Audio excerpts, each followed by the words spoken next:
Hi dears and welcome back to our channel. അപ്പോൾ നമ്മൾ Onam special വീഡിയോത്തെ ലാസ്റ്റത്തെ വീഡിയോ കേട്ടോ. ഇതിന് സ്കേർട്ടും കൂടെ വരുന്നുണ്ട്. അപ്പോൾ ഇത് നമ്മൾ ചെയ്യുന്നത് ഒരു സബ്യാസാജ് സ്റ്റൈൽ ബ്ലൗസാണ്. ഇപ്പോൾ ഭയങ്കര ട്രെൻഡിങ് ആണ്. ഒരുപാട് പേര് എനിക്ക് റിക്വസ്റ്റ് അയച്ചിട്ടുണ്ടായിരുന്നു ഇൻസ്റ്റാഗ്രാമിൽ ഈ ഒരു ബ്ലൗസിൻ്റെ പാറ്റേൺ കാണിക്കി വെച്ചിട്ട്. അപ്പോൾ ഫ്രണ്ടിൻ്റെ പാറ്റേൺ മാത്രമേ ഞാൻ കാണിക്കുന്നുള്ളൂ. ബാക്ക് ഓൾറെഡി നമ്മൾ ഒരുപാട് ബ്ലൗസിൽ ചെയ്തിട്ടുണ്ട്. അപ്പോൾ നമുക്ക് നേരെ വീഡിയോയിലോട്ട് പോകാം. നമ്മളൊരു പേപ്പറിലാട്ടോ എല്ലാം മാർക്ക് ചെയ്തിട്ട് എടുക്കുന്നത്. ആദ്യമായിട്ട് ഷോൾഡർ ഏറ്റവും മുകളിലായിട്ട് മാർക്ക് ചെയ്ത് കൊടുക്കുന്നത് 6 ഇഞ്ചാണ് മാർക്ക് ചെയ്യുന്നത്. ഇത് വെച്ചാൽ നമ്മൾ സ്ലീവ്ലെസ് ആയിട്ടാണ് ചെയ്യുന്നത്, അതുകൊണ്ടാണ് 6 ഇഞ്ച് മാർക്ക് ചെയ്യുന്നത്. അല്ലെങ്കിൽ നമ്മൾ 7 ഇഞ്ച് തന്നെ എടുത്താൽ ചെയ്യാറ്. ആം ഹോളിൻ്റെ ലെങ്ത് ആയിട്ട് താഴോട്ട് 6.5 ഇഞ്ച് മാർക്ക് ചെയ്ത് കൊടുക്കുന്നുണ്ട്. പിന്നെ ചെസ്റ്റിന് 9 ഇഞ്ച് 9 ഇഞ്ച് മാർക്ക് ചെയ്ത് കൊടുക്കുന്നുണ്ട്. എല്ലാം നമ്മൾ പകുതി കേട്ടോ കാണിക്കുന്നത്. നമ്മൾ നോർമലായിട്ട് ക്ലോത്ത് മടക്കി വെച്ചിട്ടാണല്ലോ ചെയ്യാറ്. അപ്പോൾ അതേപോലെ തന്നെയാണ് നമ്മൾ പകുതിയായിട്ട് തന്നെ ഇതും കാണിക്കുന്നത്.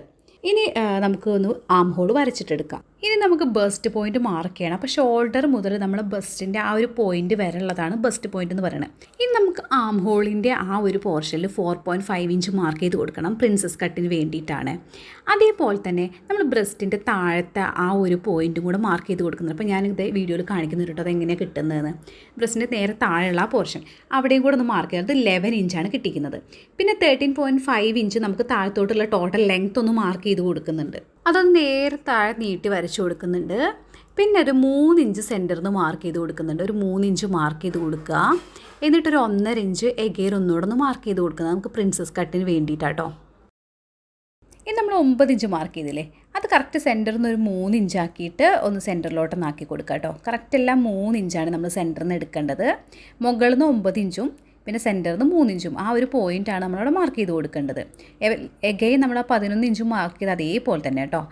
നമ്മൾ മുകളിൽ നിന്ന് 11 ഇഞ്ചും പിന്നെ സെൻറ്ററിൽ നിന്ന് ഒരു 3 ഇഞ്ചും അത് ആ ഒരു പോയിൻ്റാണ് നമ്മൾ മാർക്ക് ചെയ്ത് കൊടുക്കേണ്ടത്. ഇനി ആം ഹോളിൻ്റെ അവിടെ അതേ ഒരു 1/2 ഇഞ്ച് വിട്ട് മാർക്ക് ചെയ്ത് കൊടുത്തിട്ട് നമ്മളിത് മൊത്തം പോയിൻറ്റ്സും ഇതെങ്ങനെ ഒന്ന് ജോയിൻ ചെയ്തിട്ട് എടുക്കുന്നുണ്ട്. നമ്മൾ 11 ഇഞ്ച് മാർക്ക് ചെയ്തില്ലേ, അതും കൂടെ നേരെ നീട്ടി വരച്ചു കൊടുക്കുന്നുണ്ട്. അപ്പോൾ പിന്നെ കുറച്ചുകൂടെ കൺഫ്യൂഷൻ ഒഴിവാക്കാൻ പറ്റും. നെക്കിൻ്റെ വിഡ്ത്തിനായിട്ട് സെൻറ്ററിൽ നിന്ന് ഒരു 4 ഇഞ്ച് മാർക്ക് ചെയ്ത് കൊടുക്കുന്നുണ്ട്. അതേപോലെ നെക്കിൻ്റെ ലെങ്ത്തായിട്ട് 7 ഇഞ്ചാണ് മാർക്ക് ചെയ്ത് കൊടുക്കുന്നത്. കുറച്ചൊരു ഡീപ്പ് നെക്കാട്ടോ. അപ്പോൾ അതിനനുസരിച്ച് നമുക്ക് മാറ്റം വരുത്താം. ഡീപ്പ് നെക്ക് വേണ്ടെന്നുള്ളവർക്ക് കുറച്ചുകൂടി കുറച്ച് കൊടുക്കാം. ഇനി ലെങ്ത്തായിട്ട് എഗെയിൻ ഒരു 9 ഇഞ്ച് മാർക്ക് ചെയ്ത് കൊടുക്കുന്നുണ്ട്. ആ 7ൻ്റെ കൂടെ 2 ഇഞ്ച് കൂട്ടിയിട്ട് മാർക്ക് ചെയ്ത് കൊടുക്കുന്നുണ്ട്. 9 ഇഞ്ച് മാർക്ക് ചെയ്ത് കൊടുക്കുന്നുണ്ട്. ഇനി നമ്മൾ ഈ 9 ഇഞ്ച് മാർക്ക് ചെയ്ത് അവിടുന്ന് ഈ 11 ഇഞ്ച് മാർക്ക് ചെയ്തില്ലേ, അങ്ങോട്ടേക്ക് ഒരു കർവ് പോലെ ഇങ്ങനെ വരച്ചെടുക്കുകയാണ്. കുറച്ച് കേർവായിട്ടാണോ വരച്ചിട്ടെടുക്കുന്നത്, സ്ട്രെയിറ്റ് ആയിട്ടല്ല കേർവായിട്ടൊന്ന് വരച്ചിട്ടെടുക്കുന്നത്. അങ്ങനെ ഒന്ന് വരച്ചിട്ടെടുക്കുകയാണ്. അതാണ് നമ്മുടെ സെൻറ്റർ പോർഷൻ വരിക. ഇനി വേസ്റ്റ് ഒന്ന് മാർക്ക് ചെയ്ത് കൊടുക്കാം. സെൻറ്ററിൽ നിന്ന് എനിക്ക് കറക്റ്റായിട്ട് എൻ്റെ വേസ്റ്റ് 7 ഇഞ്ചാണ് മാർക്ക് ചെയ്ത് കൊടുക്കേണ്ടത്. പക്ഷേ നമ്മൾ ആ ഡാർട്ട് ഇട്ടതിൽ ഒരു 1.5 ഇഞ്ച് പോയിട്ടുണ്ടോ, 1.5 ഇഞ്ച് പോയിട്ടുണ്ട്. അതും കൂടെ കൂട്ടിയിട്ട് 8.5 ഇഞ്ച് മാർക്ക് ചെയ്ത് കൊടുക്കുന്നുണ്ട്. എന്നിട്ടിതേ എല്ലാം ഒന്ന് ജോയിൻ ചെയ്ത് കൊടുക്കുന്നുണ്ട്. ഇനി ഇതൊക്കെ ഒന്ന് കട്ട് ചെയ്ത് മാറ്റാം. ഇനി നമ്മൾ 1, 2, 3 എന്ന് പറഞ്ഞിട്ട് 3 പോർഷൻ ഒന്ന് മാർക്ക് ചെയ്ത് കൊടുക്കുന്നുണ്ട് കേട്ടോ. നമുക്ക് കൺഫ്യൂഷൻ വരാണ്ടിരിക്കാൻ വേണ്ടിയിട്ടാണ്. കാരണം എല്ലാം കട്ട് ചെയ്ത് ജോയിൻ ചെയ്ത് വെക്കുമ്പോൾ ഒരു കൺഫ്യൂഷൻ വരാണ്ടിരിക്കാൻ വേണ്ടിയിട്ടാണ് 1, 2, 3 പറഞ്ഞിട്ട് 3 പോർഷനും മാർക്ക് ചെയ്ത് കൊടുക്കുന്നുണ്ട്. ഇതൊന്ന് കട്ട് ചെയ്ത് മാറ്റണം. അപ്പോൾ ഇതേ നമ്മൾ കട്ട് ചെയ്ത് മാറ്റിയിട്ടുണ്ട്. എല്ലാം ഒരു സൈഡിലേക്ക് മാത്രമേ ഉണ്ടാവുള്ളൂ. ഇത് നമുക്ക് ലൈനിങ്ങിൽ കട്ട് ചെയ്യണം. ലൈനിങ് 2ആക്കി മടക്കി വെച്ച് കൊടുക്കുന്നുണ്ട്. എന്നിട്ട് നമ്മളിപ്പോൾ വെച്ച 3 പോർഷൻസും നമ്മളിപ്പോൾ കട്ട് ചെയ്ത് മാറ്റി വെച്ച 3 പോർഷൻസ് വെച്ച് കൊടുക്കുന്നുണ്ട്. ആദ്യം 2 പോർഷൻസ് വെച്ച് കൊടുത്തത്, പിന്നെ അതേ 3ാമത്തെ പോർഷൻ വെച്ച് കൊടുത്തത് എല്ലാം ഒന്ന് കട്ട് ചെയ്ത് മാറ്റുന്നുണ്ട്. അപ്പോൾ എപ്പോഴും തയ്യൽ തുമ്പ് മാറ്റിയിട്ട് വേണം കേട്ടോ കട്ട് ചെയ്ത് മാറ്റാൻ. അപ്പോൾ ഞാൻ ഇവിടെ കട്ട് ചെയ്ത് മാറ്റിയിട്ടുണ്ട്. തയ്യൽ തുമ്പ് വിട്ടിട്ടാണ് കട്ട് ചെയ്ത് മാറ്റിയിട്ടുള്ളത്. ഒരു 1/2 ഇഞ്ച് വീതം തയ്യൽ തുമ്പ് വിട്ടിട്ടുണ്ട്. അപ്പോൾ ഞാൻ നമ്മൾ കട്ട് ചെയ്ത പോർഷൻ വെക്കുമ്പോൾ നിങ്ങൾക്ക് മനസ്സിലാവും, കണ്ടില്ലേ, എല്ലാ സൈഡിലും ഒരു 1/2 ഇഞ്ച് ഗ്യാപ്പ് ഇട്ടിട്ടുണ്ട്. താഴെ ഏകദേശം ഒരു 3/4 ഇഞ്ചോളം ഗ്യാപ്പ് ഇട്ടിട്ടുണ്ട്. ഇതും അതേപോലെ തന്നെ എല്ലാ സൈഡിലും 1/2 ഇഞ്ച് ഗ്യാപ്പ് ഇട്ടിട്ടുണ്ട്.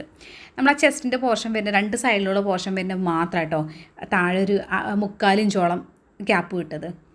ഇതും എഗെയിൻ 1/2 ഇഞ്ച് തന്നെയാണ് തയ്യൽ തുമ്പ് ഇട്ടത്. ഇനി നമുക്ക് മെയിൻ ക്ലോത്തിൽ 2 കേട്ടോ, നെറ്റും ഉണ്ട്. പിന്നെ നമ്മുടെ മെയിനായിട്ടുള്ളൊരു ക്ലോത്ത് എടുത്തിട്ടുണ്ട്. വൈറ്റ് നല്ല ഇച്ചിരി കട്ടിയുള്ള തുണി എടുത്തിട്ടുണ്ട്. അതിലാണ് നമ്മൾ ഈ പോർഷൻസ് വെച്ച് കട്ട് ചെയ്യാൻ പോകുന്നത്. അതേ നമ്മൾ ഫ്രണ്ടത്തെ പോർഷനും ആ സെൻറ്ററത്തെ പോർഷനും ചെസ്റ്റിൻ്റെ 2 സൈഡത്തെ പോർഷനും മാത്രമേ ഇങ്ങനെ കട്ട് ചെയ്ത് മാറ്റുന്നുള്ളൂ.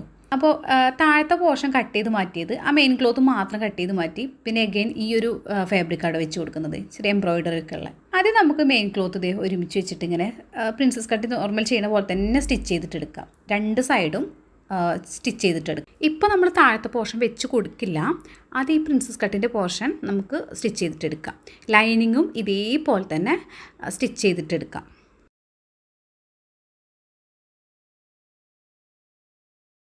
അപ്പോൾ അതേ നമ്മൾ സ്റ്റിച്ച് ചെയ്തിട്ട് എടുത്തിട്ടുണ്ടെങ്കിൽ ആവശ്യമില്ലാത്ത പോർഷനൊക്കെ ഒന്ന് കട്ട് ചെയ്ത് മാറ്റാം. തയ്യൽ തുമ്പോൾ കുറേ ഉണ്ടെങ്കിൽ കുറച്ച് കട്ട് ചെയ്ത് മാറ്റുന്നുണ്ട്. അപ്പോൾ ഞാനിവിടെ കട്ട് ചെയ്ത് മാറ്റുന്നുണ്ട് കേട്ടോ. ഇനി നമ്മൾ മെയിൻ ക്ലോത്തിൻ്റെ നല്ല വശവും ലൈനിങ്ങിൻ്റെ നല്ല വശവും ഒരുമിച്ച് വെച്ചിട്ട് നെക്ക് സ്റ്റിച്ച് ചെയ്തിട്ടെടുക്കണം. അതുപോലെ ആം ഹോളിൻ്റെ അവിടെ സ്റ്റിച്ച് ചെയ്തിട്ടെടുക്കണം. പിന്നെ താഴെ അടിവശം കൂടെ ഒന്ന് സ്റ്റിച്ച് ചെയ്തിട്ടെടുക്കണം. അപ്പോൾ ഇതേ നമ്മൾ ഒരുമിച്ച് സ്റ്റിച്ച് ചെയ്തിട്ടുണ്ട്. ഇനി ആവശ്യമില്ലാത്ത പോർഷൻ ഒന്ന് കട്ട് ചെയ്ത് മാറ്റാം. എന്നിട്ട് ചെറിയ ചെറിയ കട്ട്സ് കൊടുത്തതിന് ശേഷം നമുക്കിതൊന്ന് മറച്ചിടാം. അപ്പോൾ ഇതേ നമ്മൾ മറച്ചിട്ടെടുത്തിട്ടുണ്ട്. ഇനി ആം ഹോളിൻ്റെ എഡ്ജ് വശവും നെക്കിൻ്റെ എഡ്ജ് വശവും സ്റ്റിച്ച് ചെയ്തെടുക്കാം. അപ്പോൾ ഇതേ നമ്മൾ സ്റ്റിച്ച് ചെയ്തിട്ടെടുത്തിട്ടുണ്ട് കേട്ടോ. ഇനി നമുക്ക് താഴത്തെ പോർഷൻ വെച്ച് കൊടുക്കണം. അതിനായിട്ട് നമ്മൾ ലൈനിങ്ങും നമ്മുടെ മെയിൻ ക്ലോത്തും കൂടെ ഒരുമിച്ച് വെക്കണം. ആദ്യം ഇതേ 2 മെയിൻ ക്ലോത്തും കൂടെ ഒരുമിച്ച് വെച്ചിട്ടുണ്ട്. ഇനി അതിൻ്റെ മുകളിൽ ലൈനിങ് വെച്ച് കൊടുക്കുന്നുണ്ട്. എന്നിട്ട് ഏറ്റവും മുകളിലത്തെ ആ വശം ഉണ്ടല്ലോ, ആ കർവായിട്ട് നിൽക്കുന്നത്, ആ വശം സ്റ്റിച്ച് ചെയ്യുക. എന്നിട്ട് അടിവശം ആ എംബ്രോയ്ഡറി പെടാണ്ടായിട്ടോ ഞാൻ സ്റ്റിച്ച് ചെയ്യുന്നത്. ഇത് താഴെയും കൂടെ സ്റ്റിച്ച് ചെയ്തിട്ടെടുത്തു.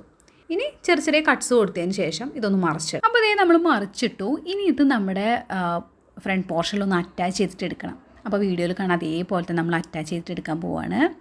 വെച്ച് കൊടുക്കുന്നുണ്ട്. ഇനി ഏറ്റവും മുകളിൽ കൂടെ എഡ്ജിലൂടെ ഒന്ന് സ്റ്റിച്ച് ചെയ്തിട്ടെടുക്കാം. അങ്ങനെ മാത്രമേ നമുക്ക് അറ്റാച്ച് ചെയ്യാൻ പറ്റുള്ളൂ കേട്ടോ. അപ്പോൾ ഇത് നമ്മൾ അറ്റാച്ച് ചെയ്തിട്ട് എടുത്തിട്ടുണ്ട്. അപ്പോൾ ഞാൻ ഓൾറെഡി പറഞ്ഞിട്ടുണ്ടായിരുന്നു ഞാൻ ഫ്രണ്ട് പോർഷൻ മാത്രമേ കാണിക്കുന്നുള്ളൂ എന്ന്.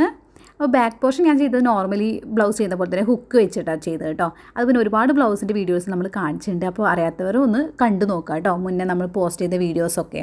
അപ്പോൾ ഇന്നത്തെ വീഡിയോ എല്ലാവർക്കും ഇഷ്ടപ്പെട്ടു, യൂസ്ഫുള്ളായി ഹെൽപ്ഫുള്ളായി എന്നൊക്കെ വിചാരിക്കുന്നു. ഇഷ്ടപ്പെട്ടാൽ ലൈക്ക് ചെയ്യുക. അതുപോലെ നിങ്ങളുടെ അഭിപ്രായങ്ങളും നിർദ്ദേശങ്ങളും ഒക്കെ കമൻറ്റ് ചെയ്ത് പറയാം കേട്ടോ. ഇനി അടുത്ത വീഡിയോ നിങ്ങൾക്ക് എന്താ വേണ്ടത് വെച്ചാൽ ഒന്നെങ്കിൽ എൻ്റെ ഇൻസ്റ്റാഗ്രാമിൽ ഒന്ന് പറയാം, ഓക്കെയാണ്. അല്ലെങ്കിൽ നമുക്ക് കമൻറ്റ് ചെയ്താലും മതി. വീഡിയോ കണ്ട് ഇഷ്ടപ്പെടുകയാണെങ്കിൽ നമ്മുടെ ചാനൽ സബ്സ്ക്രൈബ് ചെയ്യുക, തൊട്ടടുത്തുള്ള ബെല്ലൈക്കൺ ക്ലിക്ക് ചെയ്ത് വയ്ക്കുക. എന്നാൽ മാത്രമേ ഞാൻ ഫ്യൂച്ചറിലും വീഡിയോസ് ഇടുമ്പോൾ നിങ്ങൾക്ക് അതിന് നോട്ടിഫിക്കേഷൻ കിട്ടുള്ളൂ. അപ്പോൾ നല്ല അടിപൊളി അടുത്തൊരു വീഡിയോ ആയിട്ട് കാണുന്നവരെ ബൈ.